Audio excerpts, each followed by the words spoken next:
Christmas సందర్భంగా క్రైస్తవుల మనోభావాలు దెబ్బతీసేలా కొన్ని సోషల్ మీడియా ఛానల్ తప్పుడు ప్రచారం చేసిందని Lutheran church pastor Jeevan Kumar తెలిపారు.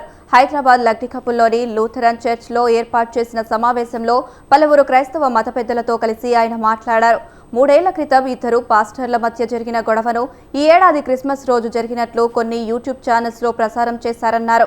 ఇద్దరి వ్యక్తిగత గొడవను చర్చికి వచ్చిన కానుకల పంపకంలో గొడవ జరిగినట్లు తప్పుగా చూపిస్తున్నారన్నారు.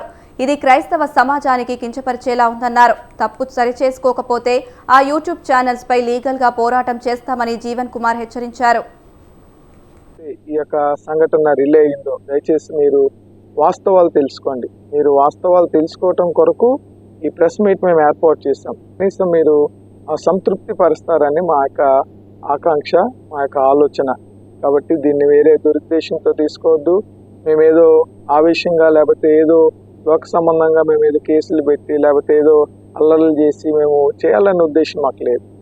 వాస్తవం కాదు, ఇది అవాస్తవం అని తెలియజేసి వాస్తవాన్ని తెలియచేయండి అని చెప్పడానికి మాత్రము మేము ఏర్పాటు చేసినటువంటి ప్రెస్ మీట్. కాబట్టి లూథరన్ చర్చ్ లక్డికపుల్ పాదిరి గారులు, సంఘ పెద్దలు, సంఘమంతటి పక్షంన నా ప్రత్యేకమైనటువంటి మనవి, దయచేసి ఇది అవాస్తవము, ఇది ఇప్పుడు జరిగిన సంఘటన కాదు, ఇది ఎప్పుడో జరిగిన సంఘటన కాదు.